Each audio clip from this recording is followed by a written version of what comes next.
Hi, I'm Hal Roberts. This is Bridge City News. Here's some of the top stories we've been following. As the war rages on between Ukraine and Russia, the president of Ukraine addressed parliamentarians in Ottawa today with a special plea. Political reporter Brian Lilly talks about the Zelinski plea and how Prime Minister Justin Trudeau was blasted upon his return from Europe. And a local school is raising money during Lent, with proceeds going to support war victims in Ukraine. Your nation, your province, your southern Alberta. From the heart of Lethbridge, it's Bridge City News with Hal Roberts. Thanks so much for joining us. Ukraine's President Vladimir Zelinski addressed Parliament today through an interpreter, thanking Canada for its support in his country's war with Russia. He also asked Canadians to visualize if Canada was at war and what that would look like. Imagine that on 4 a.m., each of you start hearing bomb explosions, severe explosion. Justin, can you imagine hearing your children hear all these severe explosions, bombing of airport, bombing of Ottawa airport, tens of other cities of your wonderful country. Can you imagine that? Cruise missiles are falling down on your terrain, and your children asking you what happened, and you are receiving the first news which infrastructure objects have been bombed and destroyed by Russian Federation. And you know how many people already died. Ukrainian President Zelinski also pleaded with Canada and NATO allies to push for a no-fly zone over his country. Political reporter Brian Lilly says it is something the Ukrainian president desperately needs right now to help defend his country. And he kept making that emotionally charged argument for one reason. He wants a no-fly zone, and he needs Canada and other NATO allies to go in and block the skies. He says that his country can do the rest in fighting back against Putin's invasion. But when there are Russian missiles falling upon his country, when there are Russian planes taking out positions, that it makes it more difficult. Brian Lilly will also discuss how much flack our PM received after returning from his recent European trip discussing the war between Ukraine and Russia. He'll have details coming up in the second half of our program. Foreign Affairs Minister Melanie Joly says Canada will not cross the red line into international conflict by enforcing a no-fly zone over Ukraine. Joly says Canada wants to support Ukraine in defending its airspace, but will do so through enforcing sanctions against Russia and by delivering more arsenal to Ukraine. We are always willing to look at many scenarios right now because we know Ukrainian people need help. And Canada will always lead conversations to find creative solutions. But at this point, based on the information we have a red line that we can't cross. I think what we need to do is continue every day, every week to announce sanctions like we did just today. When we do so in coordination with the G7 ministers of foreign affairs. This is through our different diplomatic channels, and we're coordinating. That being said, we know we have to do more. And we know that our sanctions must go really around Putin and in targeting Putin himself, which we have done. A series of Russian strikes hit a residential neighborhood in Kyiv, Ukraine on Tuesday. The attack ignited a huge fire and a frantic rescue effort in a 15-story apartment complex. At least one person was killed and many others remain trapped inside. Ukrainian President Zelinski says more than 1,300 Ukrainian soldiers and many civilians have been killed since Russia invaded his country more than 3 weeks ago. People in the southern Ukrainian city of Mykolaiv near the Black Sea are bracing for further Russian attacks after airstrikes on Sunday killed 9 people. Locals are making food and gathering other supplies, including warm blankets and clothing, to help so many who've been displaced. Residents are even making Molotov cocktails to fight off Russian invaders. Officials also converted an abandoned naval yard into a support center for the Ukrainian military. By the way, the United Nations says close to 3 million refugees have now fled Ukraine into neighboring countries trying to escape the war. Christian charity Mercy Projects is coordinating vital relief supplies for a number of Ukrainian refugees pouring across the border into Poland. The charity's founder, Jeff Thompson, offers an update from their warehouse as they prepare to transport supplies to those in need. Hey, we're here at our warehouse outside Budapest, Hungary. We're getting ready to go into Poland, and then from there get supplies distributed to refugees and folks in need. There's a lot of them.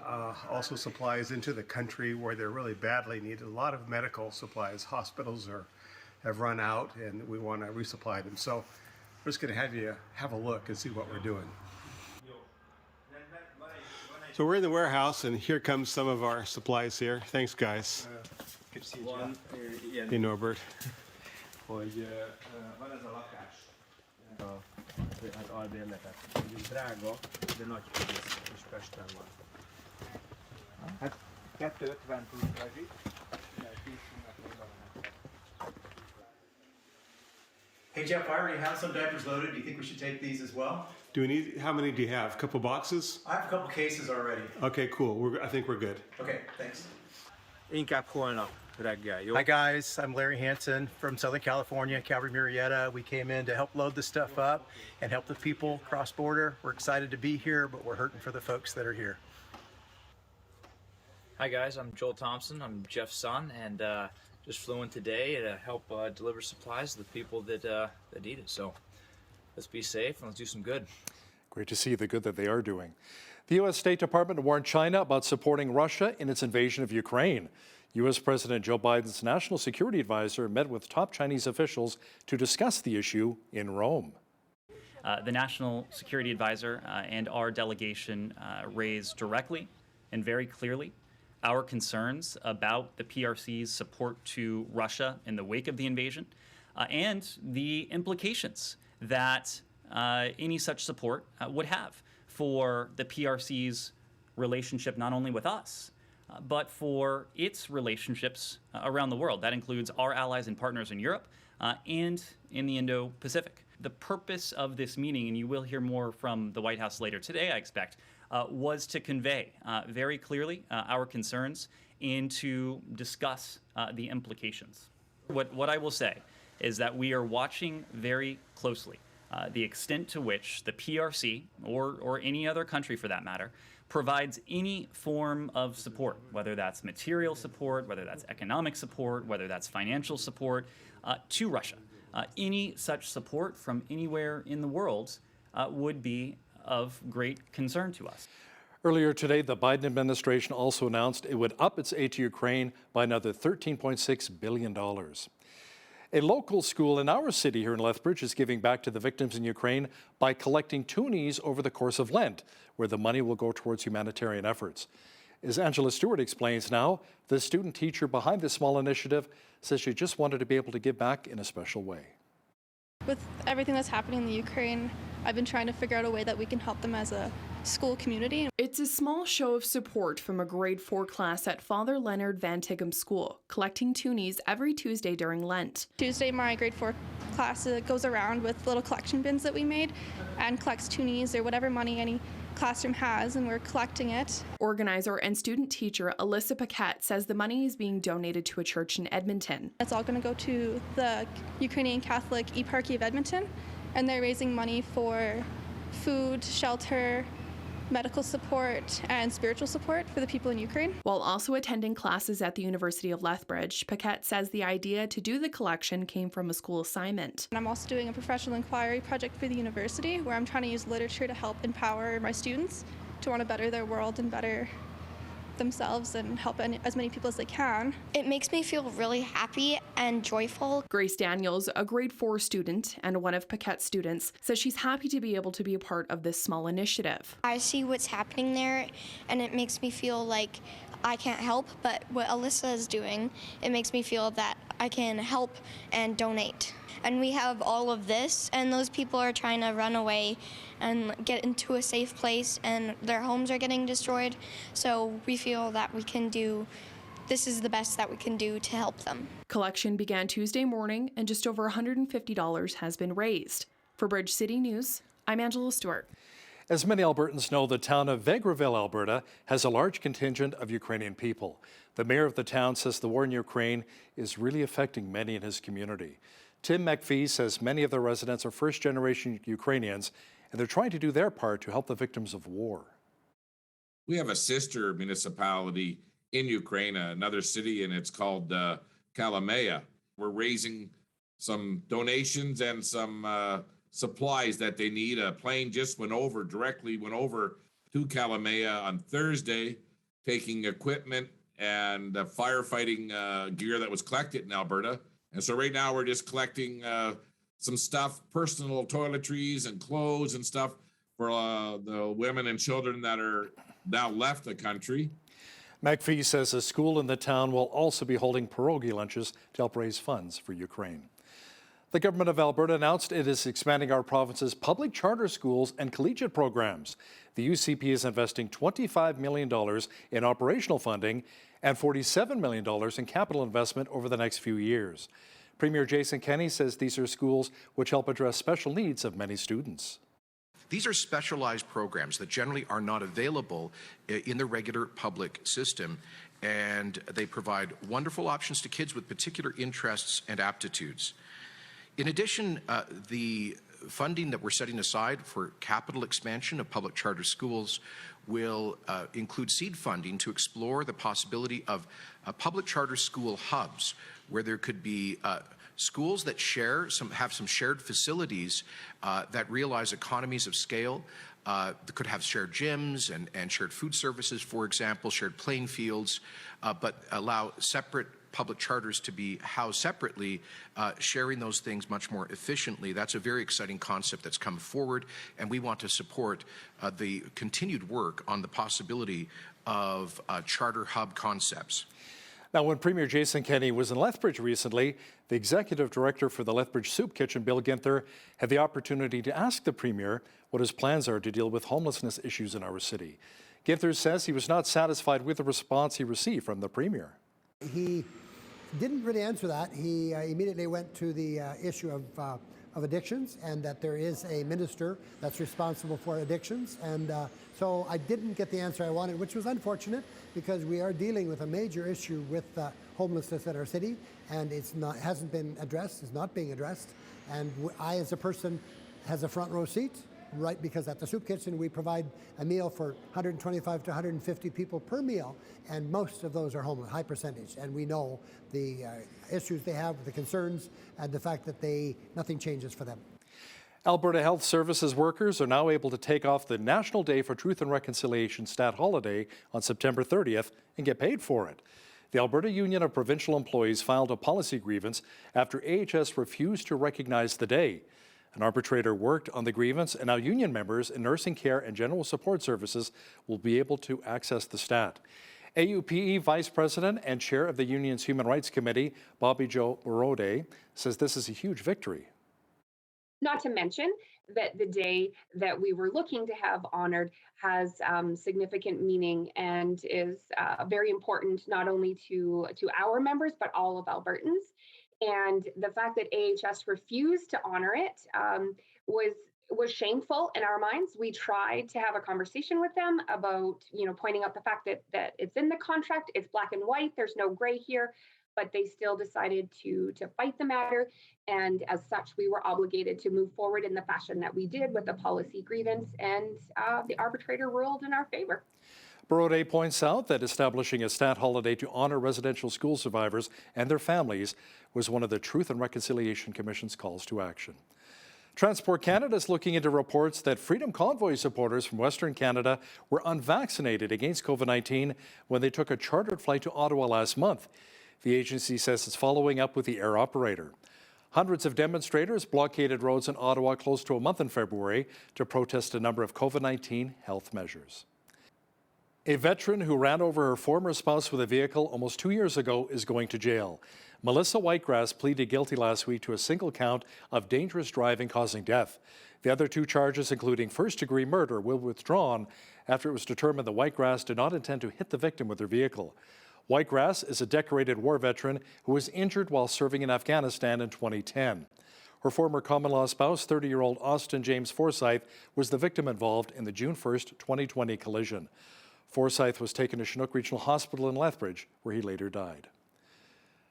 The 2022 Tim Hortons Brier generated a large amount of interest in the sport here in the Windy City. Now the 2022 Women's Curling Championship is set to take place in Prince George, BC, March 19th through the 27th. BCN's Micah Quinn has the details on how the Canadian women's team is set to battle the world's best. It is an absolute dream come true to be able to play in front of all of our family and friends and fans in Canada. Carrie Anderson and her team from Manitoba are set to represent Canada in the 2022 World Women's Curling Championship in Prince George. Anderson is fresh off of a win at the 2022 Scotties Tournament of Hearts, where her team went undefeated with a record of 8-0. Anderson says there was a lot of tough competition at the Scotties, and the team is expecting the same thing going into the Worlds. There's a lot of great teams. We've played them a lot, and we know what it takes to win. We just got to go out there and really enjoy ourselves and embrace the opportunity and have fun, because that's what we did at the Scotties. We just went out and had a lot of laughs, and it pays off. So that's what we're going to do, and just not put that added pressure on us. Shannon Burchard, who plays second on Team Canada, says it was incredible to see the final game of the 2022 Tim Hortons Brier as Brad Gushu and Team Wildcard 1 took the tankard after teammate Mark Nichols was forced to sit out due to COVID. And it's something that you see from a lot of players nowadays, especially with mixed doubles being so prevalent, is that ability to kind of do it all out there. And they really put on a show and exemplified what it means to be, an all-around athlete and curler. Anderson and Team Canada finished 5th at the 2021 World Women's Curling Championship in Calgary. The team will begin round-robin play at the World Women's Curling Championship starting March 19th. For Bridge City News, I'm Micah Quinn. It was a beautiful day for a barbecue here in southwestern Alberta. Double-digit temperatures once again in Lethbridge, and the spring-like temperatures will remain for the rest of the week. Complete weather details are coming up.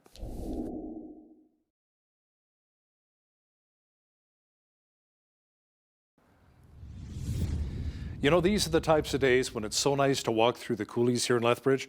We got over 10 degrees once again in the city. Tonight, expect a few clouds with a low near 3 degrees. Wednesday, partly cloudy with the mercury climbing to 9 degrees. The clouds should clear out on Thursday, bringing us lots of sunshine and a high near 11. Friday, mainly sunny again with a high expected near 10 degrees. Not a bad weekend is shaping up so far. Saturday, expect sun mixed with cloud and a high of 12. Sunday, a slight chance of showers developing with a high near 6. Monday, partly cloudy with a high near 10 degrees. Now checking the almanac, the average high for this time of year 6 degrees and an average low of -7. The highest temperature on this date was set back in 1979 at 19 degrees. And the record low was a very chilly -29 in 1958. The sun rose at 7:45 and set at 7:35. Looking at Wednesday's national forecast now, expect clouds, showers, and 11 in Victoria. A good chance of rain developing at 10 degrees in Vancouver. Mainly cloudy and 7 degrees in Edmonton. A slight chance of showers and 10 for Calgary on Wednesday. Expect lots of sunshine and 5 degrees in Regina. Clouds and 2 degrees for both Saskatoon and Winnipeg. It should be mainly cloudy and 7 degrees in Toronto. Clearing and 7 as well in Ottawa. Clouds mixed with sunshine and a high of 6 degrees for Montreal on Wednesday. In Atlantic Canada, expect a chance of rain mixed with flurries and a high of 6 in Fredericton. Rain mixed with snow and a high of 5 in Halifax. A slight chance of flurries developing with a high of 4 in Charlottetown. And in St. John's, expect lots of clouds and a high near -1 on Wednesday. Farms groups and manufacturers are growing nervous as the date approaches for a potential strike at CP Rail. Earlier this month, the Teamsters Canada Rail Conference reported more than 96% of members voted to strike at the Calgary-based railway. The union says the strike could begin just after midnight on March the 16th. Fertilizer Canada, which represents manufacturers, wholesale, and retail distributors of fertilizers, warned that a rail strike could result in fertilizer production facilities being severely negatively impacted. The Canadian Real Estate Association predicts prices on homes will not slow until next year after they jumped 20% last month from a year earlier. CREA says the national average home price hit a record $816,720 in February as sales picked up due to an increase in supply at the start of the spring selling season. The association is predicting the national average home price will rise by 14.3% on an annual basis this year and 3.2% in the year 2023. It says the increases reflect an unprecedented imbalance of housing supply and demand and cautions its forecasts are conservative given recent surges in pricing. Tim Hortons has announced plans to open its first location in India in the latest step in its continuing international expansion. The coffee chain says the outlet in New Delhi will open later this year. It is the first of more than 300 locations it plans to open in the country over the next 10 years. Tim Hortons already has over 5,100 restaurants across 13 countries, including the United States, Canada, Mexico, the UK, China, and the Philippines. Now, here's a look at today's markets. The TSX was up 7 points on the day to finish at 21,187. The Dow was up 599 points to 33,544. The S&P 500 was up 89 points to 4262, and the Nasdaq was up 367 on the day to 12,948. West Texas Intermediate Oil was down 657 to 96.44 US per barrel. Natural gas was down 9 cents to 4.57 US. Gold was up 6 cents to 19.1801 US an ounce, and silver was down a cent to 24.88 US an ounce. Feed wheat is at $13.19 per bushel, barley's at $9.79, canola's at $25.33, and corn is at $11.93 per bushel. Live cattle were up 53 cents to 140.85, feeder cattle were up 40 cents to 156.35, and lean hogs were up 20 cents to 102.40. The Canadian dollar was down slightly over the past 24 hours to 78.32 US.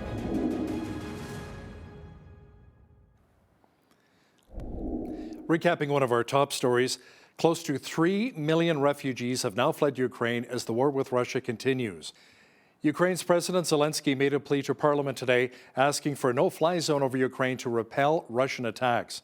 Zelinski says around 1,300 Ukrainian soldiers and around 97 children have died since Russia invaded Ukraine around 3 weeks ago. Political reporter Brian Lilly will talk more about the Ukraine president's plea to Parliament in just a moment. But first, here's a look at some of the events happening in and around southwestern Alberta.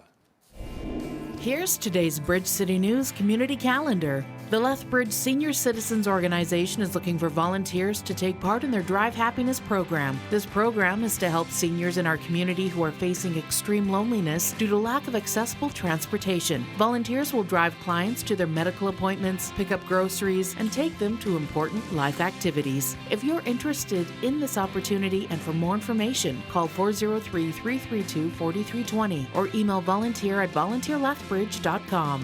Lethbridge Legal Guidance is a nonprofit society offering free legal advice to low-income Southern Albertans. It holds clinics on Tuesdays from 4 to 6 p.m. by appointment only. Some of the areas the society assists in include family, criminal, traffic, immigration, EI, and other issues. For more information, call 403-380-6338 or visit their website, lethbridgelegalguidance.ca. And that's your Bridge City News community calendar.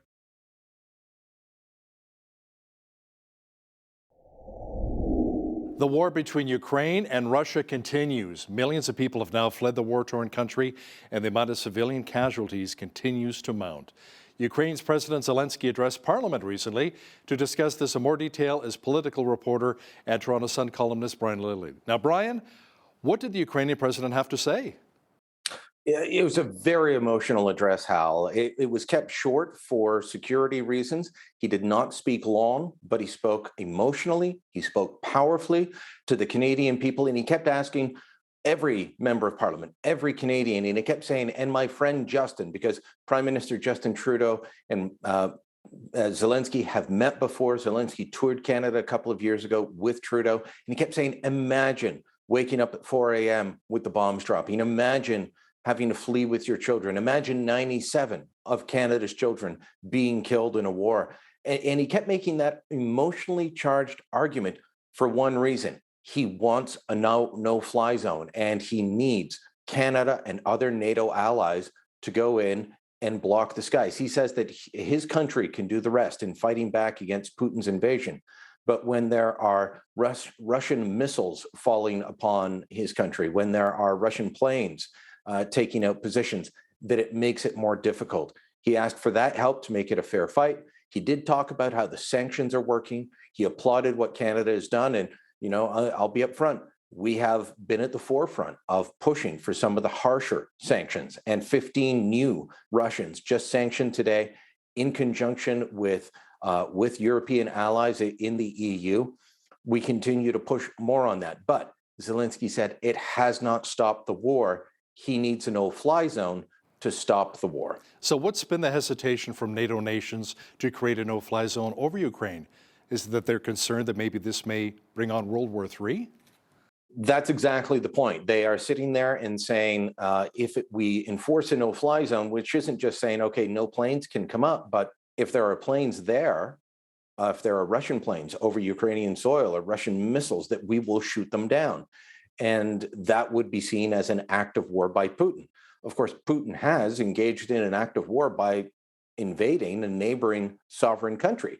And there have been, in the past, statements from Great Britain and the United States, actually along with Russia, that they would always respect Ukraine's territorial integrity. That obviously has been violated by Putin.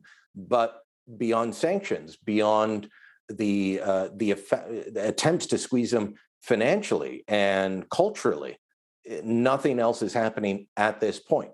If it's working slowly. It is having an effect, we know that, but it is working slowly. But so is Putin's army. It is slowly moving in to different parts of Russia. It has bombed several hospitals. It is, people who have been fleeing the war have been targeted by the Russians. Journalists have been killed. And so the argument from the Ukrainians is, you're watching genocide happen in slow motion. You need to do something. Whether the West has the stomach or not, I don't know. But as I've written before, we may not want war, but Putin does. And we have to ask ourselves, are we willing to stand there on Remembrance Day and say never again, while never again is happening before our very eyes? Brian, we've seen, like you said, we've seen the horrific images of schools being attacked, hospitals, maternity ward, people being killed, civilians being killed in apartment complexes. These are unarmed civilians. Do you think we'll ever reach the point where Putin will be brought before a tribunal and charged with war crimes? That process is already in place. So now it becomes a question of, is Vladimir Putin ever captured and brought to justice? If he ever ends up in the hands of a Western government again, then yes, he will be. Vladimir Putin is now in a position where he can't be traveling to any Western nation. He wouldn't be invited to these summits anymore anyway. Because of Putin's actions elsewhere, he was long ago kicked out of the G7, which we'd made G7+1, then G8.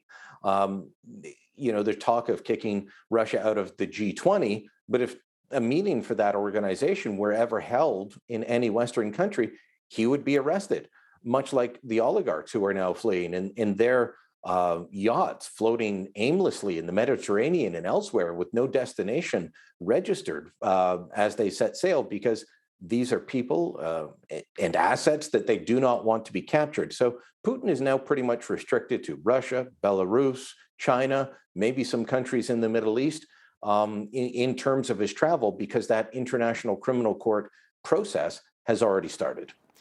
Now, Brian, Prime Minister Justin Trudeau just returned from a meeting with European leaders discussing the Russian invasion of Ukraine, and our PM was criticized when he returned home, and it had to do something to do with what? One too many photo ops?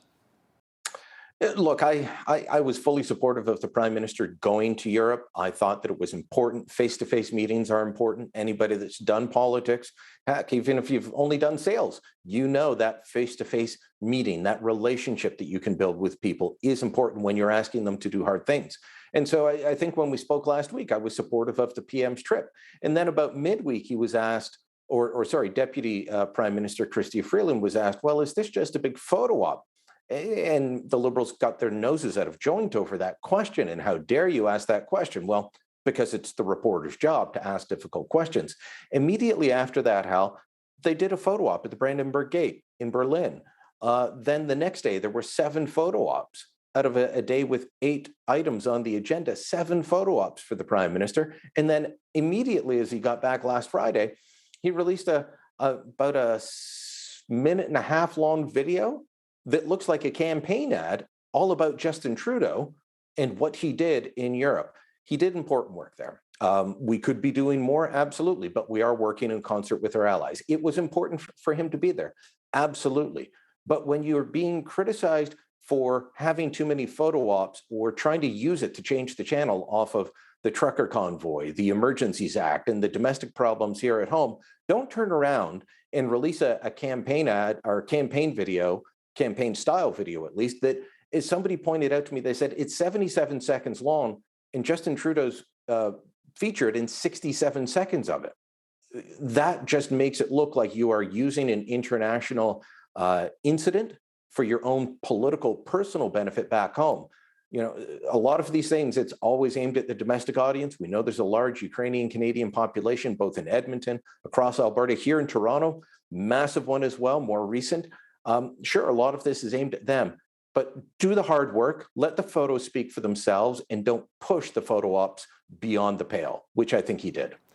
Conservative leadership candidate Jean Charest is going to be campaigning from home as he is self-isolating after testing positive for COVID-19. Brian, it appears as though a few of the CPC leadership candidates have been attacking one another. Now, it may not be the best plan of attack. As it says in the Bible, a kingdom divided against itself cannot stand. Well, and for voters, whether they've read the Bible, like that passage, don't like it, what voters look at is, wait a minute, you guys can't get along yourselves. Why would we put you in charge? You can't run your own house. Why would you why would we let you run our house? This is off-putting for voters, and I know that you have to differentiate yourself in various ways. But this started because Pierre Poilievre, who is the perceived front runner, and let's face it, Poilievre started early. He's got great social media presence. He speaks well. He's getting people excited. If he's out in front, why was he turning around and punching down, as they say, at Jean Charest and Patrick Brown before they even entered the race? And not just with, hey, I'm a better leader than they are. I can actually win. Those guys won't, the usual things that they might do. But Jean Charest is not even a conservative. He's a liberal. He'll do this. He'll do that. Patrick Brown is a liar. Patrick Brown will do anything to get elected. So Brown responds with essentially calling Pierre Poilievre a racist as he's announcing an immigration policy. I've never seen anything like this. The closest I've seen, Hal, and it wasn't even that bad, is back in 2006. The Liberals needed a new leader. Stephen Harper had won the election. Paul Martin resigned. The Liberals had a pretty rough and ready leadership contest. But by comparison to this one, and this one's really, we're talking about the last week, it looked like a Sunday picnic. But what that did with them going at each other was gave the Conservatives a ton of ammunition to run attack ads. So right now, the Conservatives are doing the same thing the Liberals did 15 years ago. They're writing the attack ads for the party they're trying to replace. Can you imagine if Pierre Poilievre gets in, they're going to run Patrick Brown saying effectively he's a racist. If Patrick Brown wins, they're going to run Pierre Poilievre saying Patrick Brown's a liar. And they'll just use the attacks that they're each making about Jean Charest. Those are the three front runners. Those are the only three that I see have a chance of winning. And at least two of them are taking heavy shots at each other. Now, the Brown camp says they're only responding to punches that are thrown.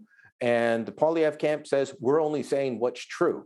Well, at the end of the day, these guys and/or their supporters all have to work together in one party to try and replace Trudeau. That's going to be a lot more difficult if it continues down this path. So Prime Minister Justin Trudeau must be loving the fact that the top Conservative candidates are taking so many shots at each other. There's been talk that Trudeau might leave, that he might take his walk in the snow, as we've said since his dad did that in 1984 before resigning. But if they're going to make it easy for him, I don't think he will. I think, Trudeau loves to fight. We've seen that with how we responded to the truck convoy. We saw that in the boxing ring. We've seen how he relishes campaigns. And if he sees that he's got an easy shot or an easier shot against the next Conservative leader, I think he's going to stick around because, he's sitting there laughing. And, I've had Conservatives say to me, why are you repeating Liberal talking points? I'm not. I watched the Conservatives do the same thing. 2006, 2008, 2011, they loved when the Liberals were attacking each other because guess what?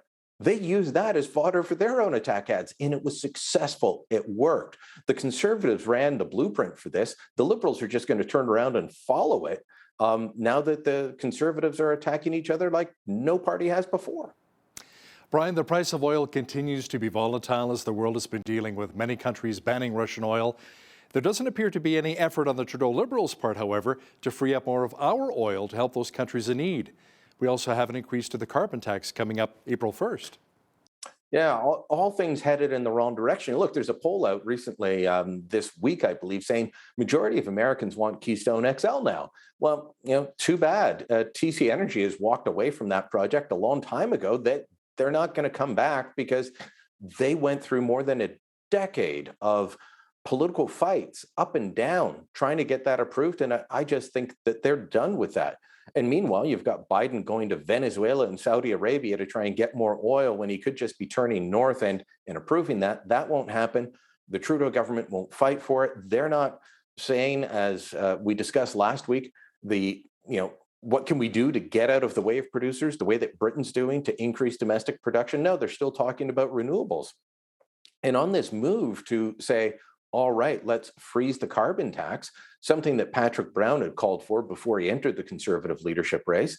No, they're going ahead with the carbon tax increase, which comes in on April 1st, and it's going to add, I believe, 2.8 cents. It'll take it to roughly 12 cents a liter, the total carbon tax, on April 1st. They're also bringing in other escalator taxes as well at that time, which will drive up costs, drive up inflation. The Bank of Canada even admitted that inflation is being driven in part by the carbon tax. I think they said it was pushing it up by about half a point.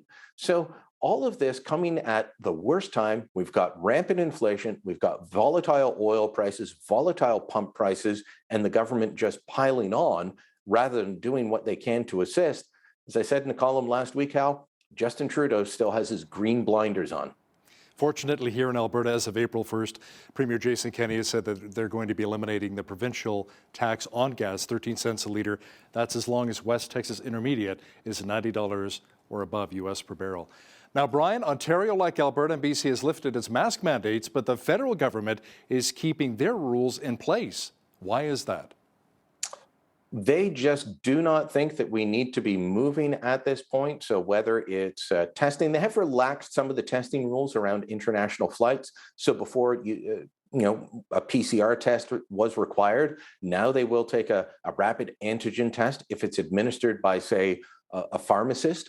They will accept that. So that's good. But they're not relaxing the other parts of the rules at this point. They're being more cautious. Now, is this out of medical, advice? Is it political? Probably a little bit of both. I think that's been the case with most provinces. But, the medical doctors are all saying that we are moving forward. Now, we may end up moving back, and we'll talk about that in a second, perhaps. But right now, we're in a good spot in Canada. We're in a better spot than the United States, where all of these things have been relaxed. But, the Trudeau government's not going to be relaxing rules around international travel anytime soon. They're definitely not going to be getting rid of the vaccine mandate for cross-border truckers. That is not happening, not on the cards, especially not so soon after the truck convoy. So yeah, they're keeping their rules in place, but at least now they're not criticizing the provinces, which they have done in the past in what I felt was an overtly political move. Brian, we only have about 30 seconds left here, but there are reports that another COVID-19 wave is sweeping parts of China with more than 50 million people in lockdown. Is this something we need to be concerned about here in Canada? We need to be concerned about it if that's the way our politicians and medical officials want to react, because China is pursuing a COVID-0 policy. So not, okay, this is a virus, we're going to have to learn to live with it like we do other viruses. They want 0 cases. That is not attainable, according to any of the medical experts I speak to. So going back into lockdown is not the way to deal with this. We've learned a lot. We have better data. Alberta's got some of the best public data available in terms of who's at risk. You can even go on the Alberta government's website, do your own risk assessment. We need to look after the vulnerable, not lock down everyone out of concern for making sure that the vulnerable don't get sick. Look after the vulnerable, protect those who are most at risk, but don't lock us down. That's what we need to do. Political reporter and one of our regular contributors, Brian Lilly, thanks so much for joining us today from Toronto. Thank you, Hal.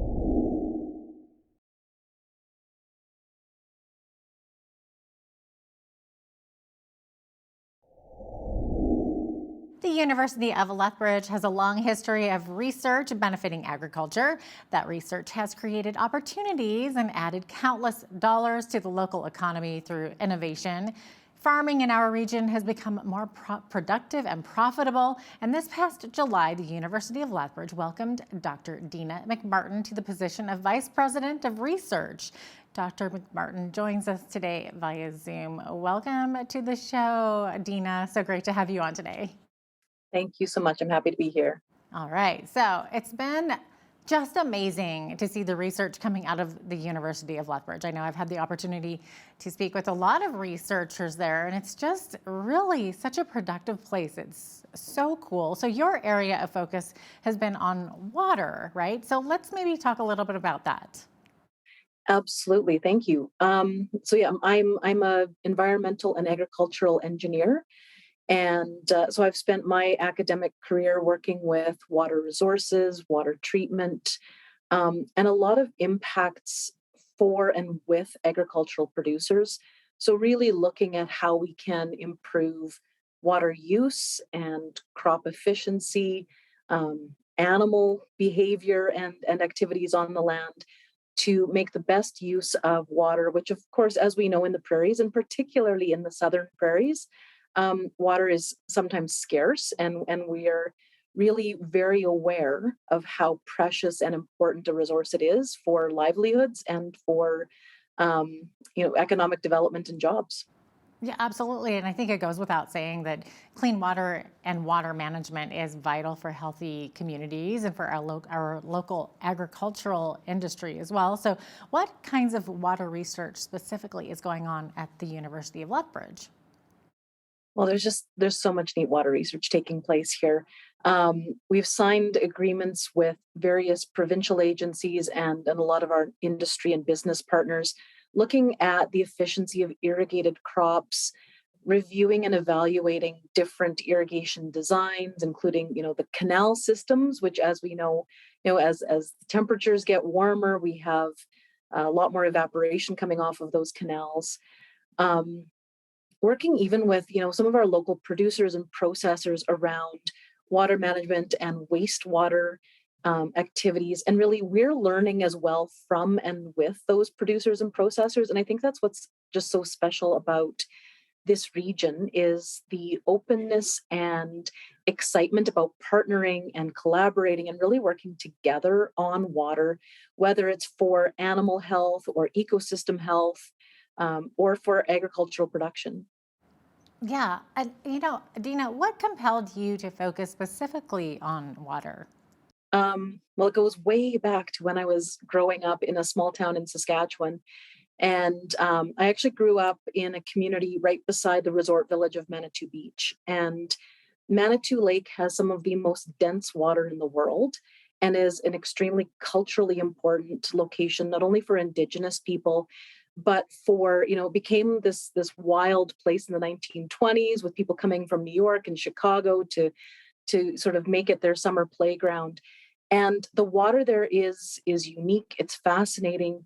And for me, growing up in that kind of environment, it really taught me that not only is the chemistry and the quality of water super important, but there's such an important cultural and community connection to water and about water. We all like to be out, near water for our holidays. We like to go somewhere, whether it's camping or to a beach, to be around water. And so there's something compelling in our humanity. And so just growing up that way, I really learned very quickly the importance of water to, eons of people and cultures and traditions. Yeah, and it's so interesting that you say that, Dina, too, because it's true. When you look at towns and cities where they've developed, most of them are close to rivers and other waterways. So it's a really good point that you brought up. And Also, we're so fortunate to have a world-class irrigation system here in southern Alberta. So how has the water research of the past in our region formed a basis for the research that we see today at the U of L? So we are so lucky. We have about 70% of Canada's irrigated agriculture in southern Alberta. And so this really is an extraordinarily productive and important agri-food corridor and region for the country and for the world. And, irrigation began here in the 19th century with early surveyors coming out and putting in the first canals and lines to convey water to cropland and to communities where there were years without enough water to keep people and their livestock going well. But I think that long-standing tradition of sharing water across the American border and looking at droughts today is really impacting the kind of research we do. There's so much research at the University of Lethbridge around transboundary and international relationships and collaboration, whether that's economic or political or human and resource. There's a lot happening with the irrigation in terms of, again, the crops themselves and the kind of pollinators that we need to keep those crops going and healthy. And then just all of the innovation in the types of crops we're able to grow here, working with producers and processors to build an economic ecosystem and a business area that is just so phenomenal, so active, and so productive. Mm-hmm. Now, are there any limitations to expanding the irrigation system in southern Alberta, such as expanding it to the southeastern part of the province? No, that's a really good question. I've actually recently started on a new study board with the International Joint Commission for Transboundary Waters, and we're looking at the St. Mary and Milk Rivers in particular, and the apportionment agreements between not only the US and Canada, but also across the Prairie provinces. And I think some of the new activities and projects that we've seen announced by the provincial government to really improve pipeline distribution, particularly from the Chin Reservoir in that area, will help us retain more water so that we can expand and extend irrigation. And of course, the multi-billion-dollar project that was announced for southwestern Saskatchewan, which would connect into our southeastern Alberta regions, all of that is on the books and planned. And I would simply just say that, it just means that we have to be that much more strategic and scientific about how we measure and monitor water use in our current regions and the expanded regions. Mm-hmm. Interesting. Now, I know there's a lot of people here in southern Alberta that are concerned of the potential of selenium in the Old Man River as a result of coal mining in the Rockies. So should we be concerned about this? It's a really good question. I think,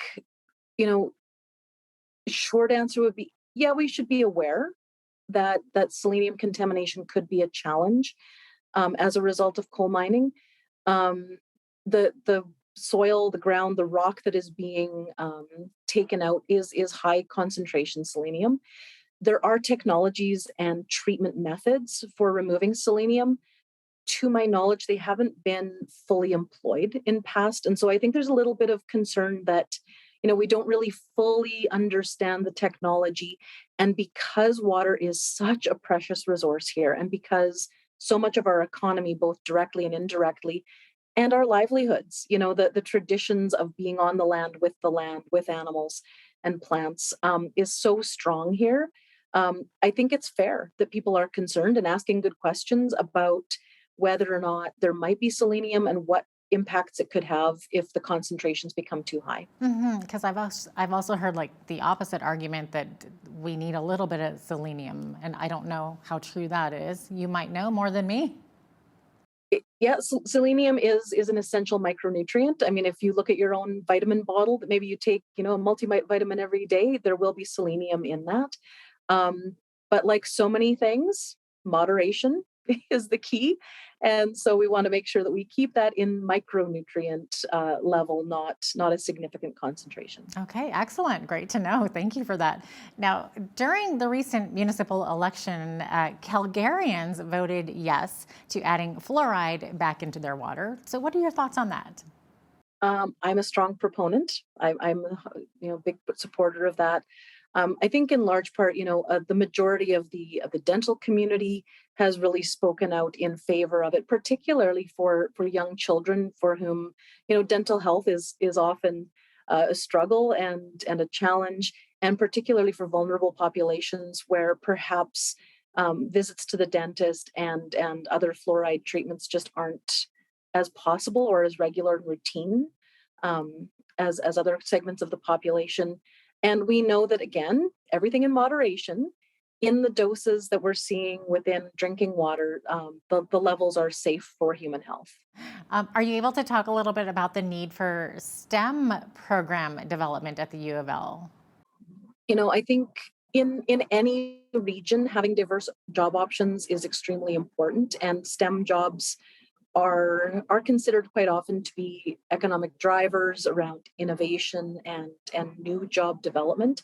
I think the creativity we see from the graduates, at the University of Lethbridge, contributing to community and new business, new activities, I think is really important. And I would be excited to see additional STEM opportunities for students in Lethbridge. I think what we're doing is extraordinarily good and very high quality.